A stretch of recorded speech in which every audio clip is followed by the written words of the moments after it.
Hey, this is Dave from metalepidemic.com. Thank you for checking out our YouTube video. Please feel free to hit the subscribe button below if you like this type of content, and we hope you enjoy the review.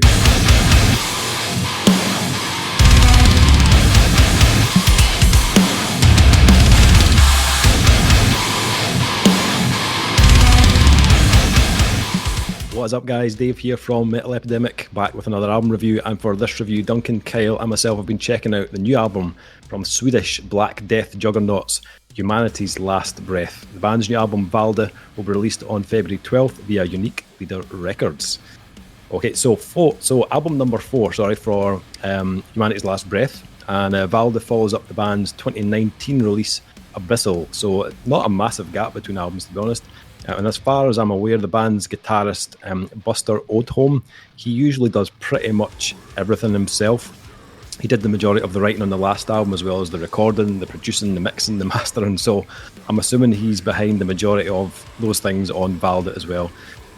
Production-wise, it sounds very similar in tone to Abyssal, so I'm pretty sure it's Buster at the helm on this as well. So meaning Empire in Swedish, Välde is said to be darker, bleaker journey than its predecessor, and with a further emphasis on the atmospheric nature of the band's sound and the use of dissonance, creating a claustrophobic, dense record that pulverizes the senses. The album is 12 tracks long, clocks in about 53 minutes in length. Välde also promises to be one of the most powerful and terrifying releases of 2021. So, Duncan, as a man who doesn't scare too easily. I don't. How did you get on with Välde? Were you terrified? It's not a terrifying album per se, but it is like inherently bleak. And I'll put my cards down on the table here. I was not a fan of Tide when we played it on the podcast. I thought Tide was alright. Probably didn't help that the lead up to that track on the podcast was us about wetting ourselves laughing. That probably didn't help. Didn't help the build up. I wasn't as keen, and I'll be honest with you, I actually think Tide is not the best song on this album. I think it's actually one of the weaker ones. The rest of the album, however, is legit fucking the tits, man. Absolutely loved this, right? So yeah, like, I'm surprising myself today, like, genuinely. What's going on? There are moments on this where I think they get the balance of kind of almost weird, kind of atmospheric orchestral bleakness, and then slabs, absolute metric slabs of fucking ugly brutality, perfect in the mix. Like, absolutely, just hand in hand, like the hills are alive with the sound of bleakness. You know, like, just like everything just like working together so well. There's a double hit combo in this one of track 4 and 5, Descent into Spectre, right? Which my jaw was on the fucking floor. Like, Descent, like, track 4 is fucking amazing, like, crushingly heavy. And these huge sections of, like, kind of dystopian ambience that just, floored me. What I love about this as well is there are massive sections as well. They're talking about their dissonance. Yeah. What I love about is you get these crushingly, big, chunky, ugly crushing bits, and then these kind of, like, ugly, sweet picky, high pitchy, like, just like kind of, if you know those the techniques that Gojira use all the time when they're doing that. Imagine that, but slowed down to fuck, like, just slowed down. And the pick scrapes. Those bits, and they place them in unexpected parts in their songs, which I genuinely loved, because they felt like they were building up to certain bits, and you get this crushingly heavy bit, and then it switches back. And some of those times the lit tracks continue on with the guitars higher up than I would expect in the songs. You know, I would expect it to continue the heaviness, the descent that we're going, and they don't utilise that, which I think is very clever. The standout for me overall is just the wall of despair, realistically, throughout the whole album. There is not one joyous track here at all. I'd be surprised if there's one major chord in the entire recording as well. But I loved that about it. And it just kept me interested. It surprisingly kept me engaged for something that is as bleak as it is. I've listened to this quite a few times, and I found myself really gravitating towards it the more I listened to it. So much so that on, I think, like, listen 4 or 5, because this is one of the first ones I downloaded when you sent it through, because I'd heard Tide and I wanted to hear how it stacked in the rest of the album. And it's once again a great example of you should never judge an album based on the one track you hear.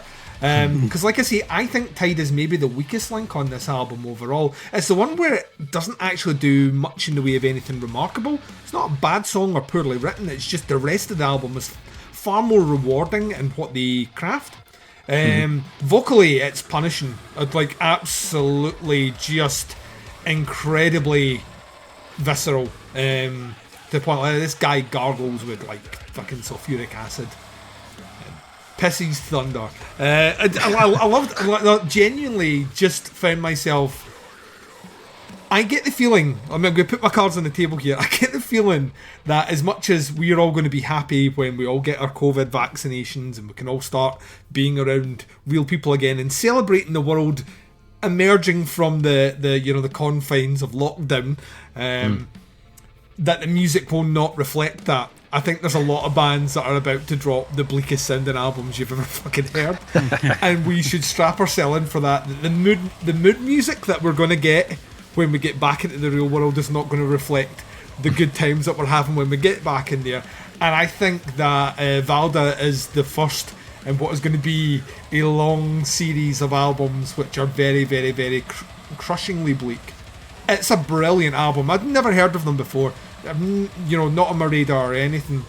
And if it's one guy that's doing the production duties, then I think he nailed it. I really, really, really like the production on this. I think it is like disgustingly heavy when it needs to be, but I could pick out everything that was being played, which is a big plus point for me, especially in this genre of music where I can take and leave certain bits.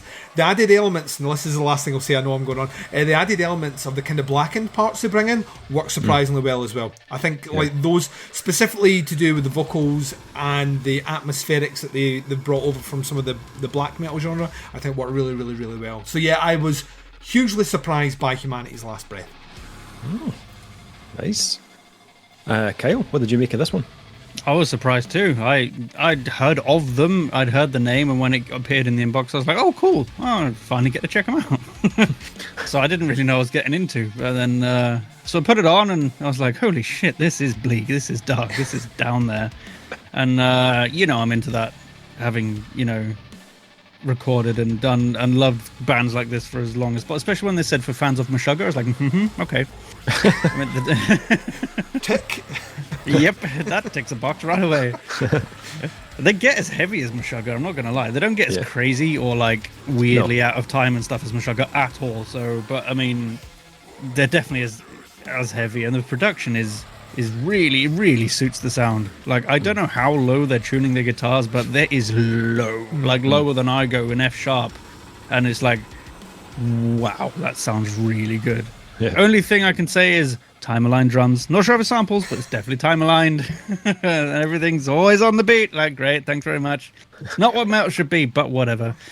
But the rest of it was amazing. The guitars and the bass and the vocals all came together so very well. And that vocalist, I don't know what he's drinking, but it's got to be made out of goddamn lava. Just pure... Just volcanic, angry.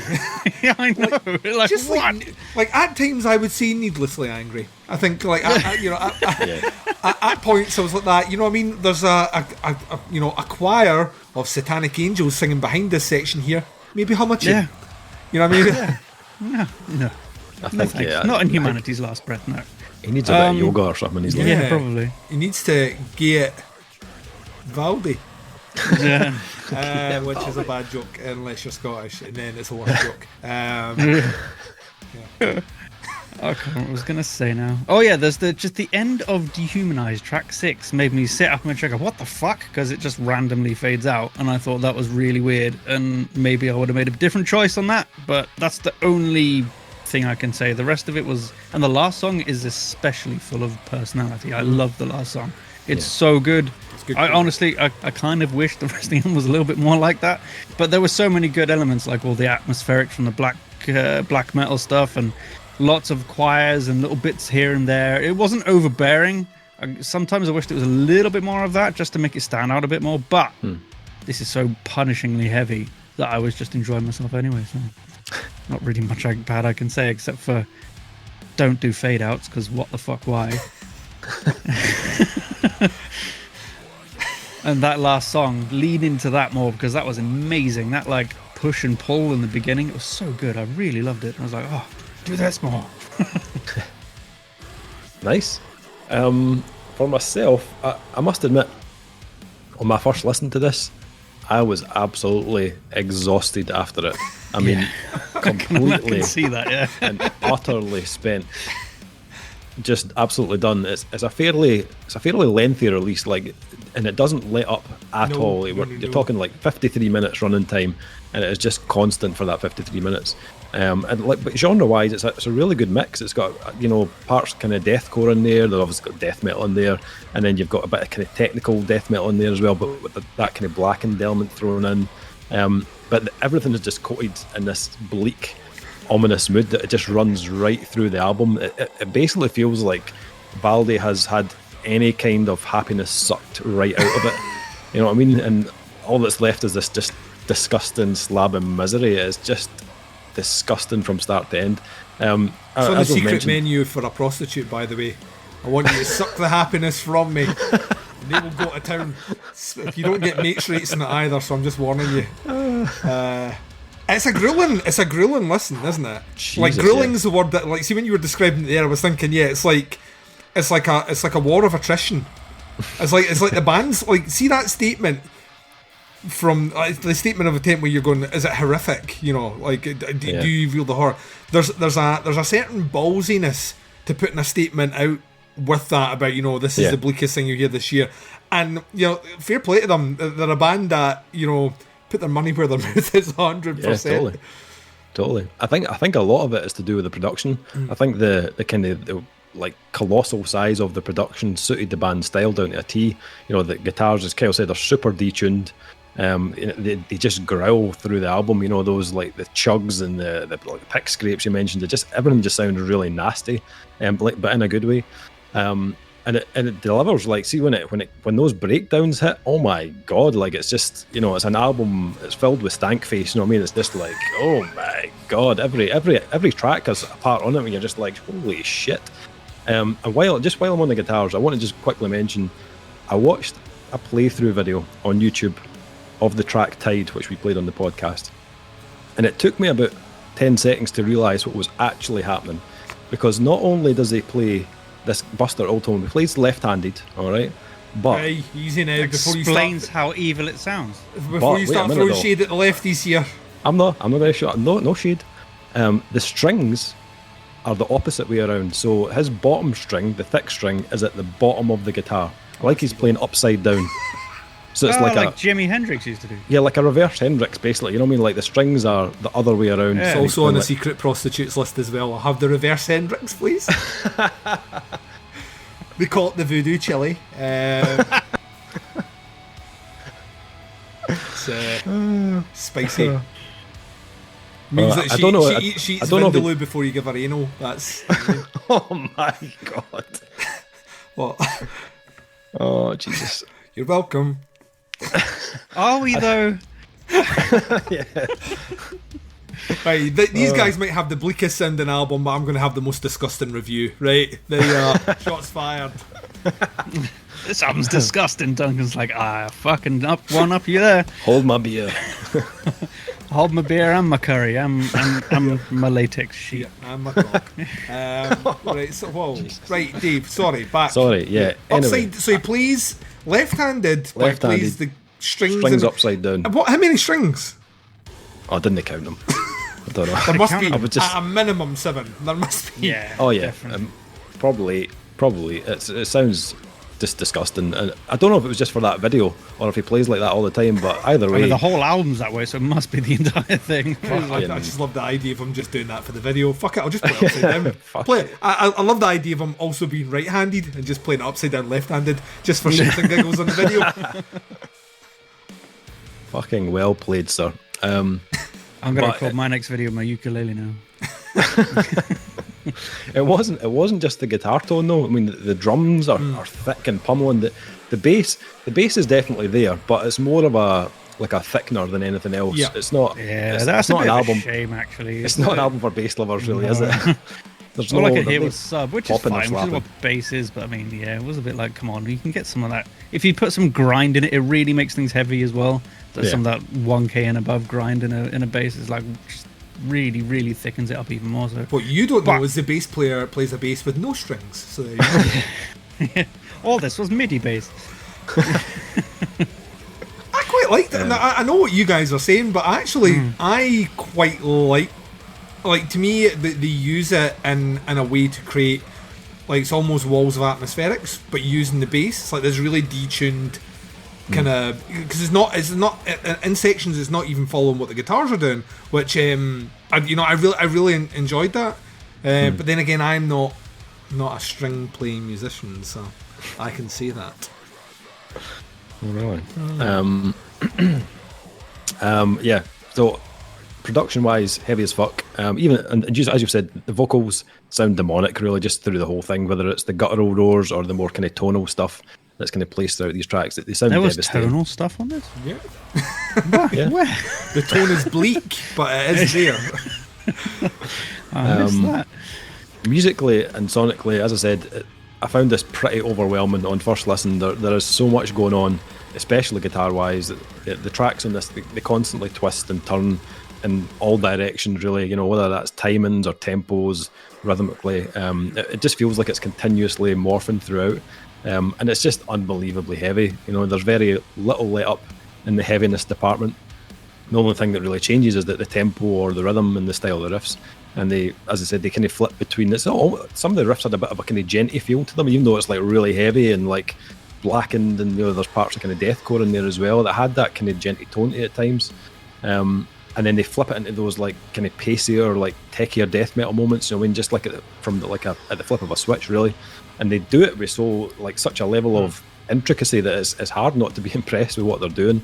I think it really shows the level of musicianship from the band, because it's clear, like from this album, they're a talented bunch. I think because there's so much going on in it, for me, it was a little difficult to kind of fully immerse myself in it. Like after 3 listens to this, I was still kind of struggling to comprehend it. It's technically fucking superb, but it wasn't an album I felt was instantly memorable just because there was so much. You know, there was bits of it that I really liked, but it wasn't until I gave this like repeat spins that it started to kind of come together for me. And it did eventually, but I had to kind of persevere with it. It was very much an album that I had to be in the right frame of mind to listen to as well. You know, it's not something that I could just throw on at any point during the day. I think we've mentioned vocally how heavy and demonic this is, and I think it delivers like the heaviness in spades. I liked the parts where they opted for a more kind of melodic approach, though. There's a few bits on Spectre, what was the other one, Hadean and Tide. I think that little bit of kind of different texture did wonders for the album. And it showed a kind of another side to them as well. I think couple that with the kind of atmosphere and the almost like cinematic moments throughout, which were really cool to hear, like the ending of Tide and the open to Välde, were quite calming, even if it was just for a few minutes. If I had any kind of criticism, it would be the album length. I felt it was a touch on the long side. For me anyway, I would have preferred it to be slightly cut down a little. I found that even once the album clicked with me, the 53 minute runtime like requires a lie down afterwards. I think it was just a touch too long, and I think they could have done it. I think they could have shortened it a little, because they deliver so much on every track that I don't think the album would have been missing anything. Like musically, had they chopped a couple of tracks from it. On Maybe paper, would have paid off to release it as 2 EPs. Actually, it could have. Yeah, absolutely could have. I think it ticks a lot of boxes for me. Technically, I can't fault it. The musicianship is excellent, especially the guitar work. there's so many different techniques and like ridiculous fretboard wizardry going on here. You know what I mean? Some of the riffs are just unreal in terms of heaviness and how creative they are. It's a very dense album, and it feels quite claustrophobic at times, just due to the kind of ominous kind of tone that it's got through it. But that's clearly what they were going for. You know what I mean? So as a concept, they've delivered it very well. As I said, I struggled a little bit at first. Just it was quite an intense first listen, but the more I've listened to it, the more, as I say, it's kind of fell into place, and I've now gotten to the point where I really appreciate it on kind of multiple levels. And I have a feeling that my appreciation will probably grow for this over time as well, the more and more time I spend with it. But I would highly recommend it. Definitely check this one out when it drops. It is a really impressive album. If you've never heard any of their old stuff, go and check out their older albums as well. They're actually, the last album, Abyssal, was pretty good as well. Rating-wise, what are we thinking for this one from Humanity's Last Breath? Duncan, where are you sitting with this one? A strong 4 for me. Like I say, I enjoy a lot of what this... Well, enjoy's a strong word. I survived a lot of this. A lot of this album. I think to kind of double on what you're saying, they're a clear concept and a clear idea of what they wanted to do. They have delivered that, for sure. I'm okay with the runtime, but I think it's because last year preconditioned me the album should be longer than 50 minutes, because every other album that was coming in was over 50 minutes. So I'm just used to that now. In fact, I sometimes feel like I'm being shortchanged if an album turns in under 50 minutes. I'm like, who the fuck are these cocky bastards? But you're right, you have to be in the right frame of mind to sit down and spin this on if you're going to listen to the whole album. And they have set it'll be interesting if at the end of the year we can do a Metal Epidemic award ceremony where we pick the bleakest album of the year award, and we'll see if Välde holds up to that. But yeah, I mean, if you're into your death metal, if you're into some really ugly, disgusting, brutal, heavy shit, then I don't see why you wouldn't appreciate what's happening here. It's certainly set a standard that I'll be interested to see how many bands try and top this year. So 4 from me. Awesome. Kyle, what about yourself? Yeah, I was thinking maybe 4, but I don't know, 3.5. I think for me, because of the weird fade out ending on Dehumanize and the time-aligned drum. And the length is a bit... I got through it, but I think everybody that listens to this needs to have a t-shirt shipped to them that says, I survived this album from, It's not... I'm not saying it's a tough listen, but yeah, you got to be in the right frame of mind. I was not in the right frame of mind today. I was too happy for this album today. But give it a couple of weeks and I'll come back and I'll be like, yeah, fuck everything. So yeah, 3.5 out of 5 for me. 3.5. I think I would probably go 4. I think, as I said, it ticks a lot of the boxes for me stylistically, and I think it's delivered exceptionally well, even if it is a bit kind of overwhelming at times and a little bit long, I would have said, but still a very solid album and one that I would recommend you go and check out. The album drops on February 12th via Unique Leader Records. Välde is the album. Humanity's Last Breath is the band. If you want to check them out, it's facebook.com/Humanity's Last Breath. There will be links in the description below. Thank you for checking out our review. Much appreciated. We'll be back with another review very soon, but until then, take care. We'll speak to you soon. Bye, everyone. See ya.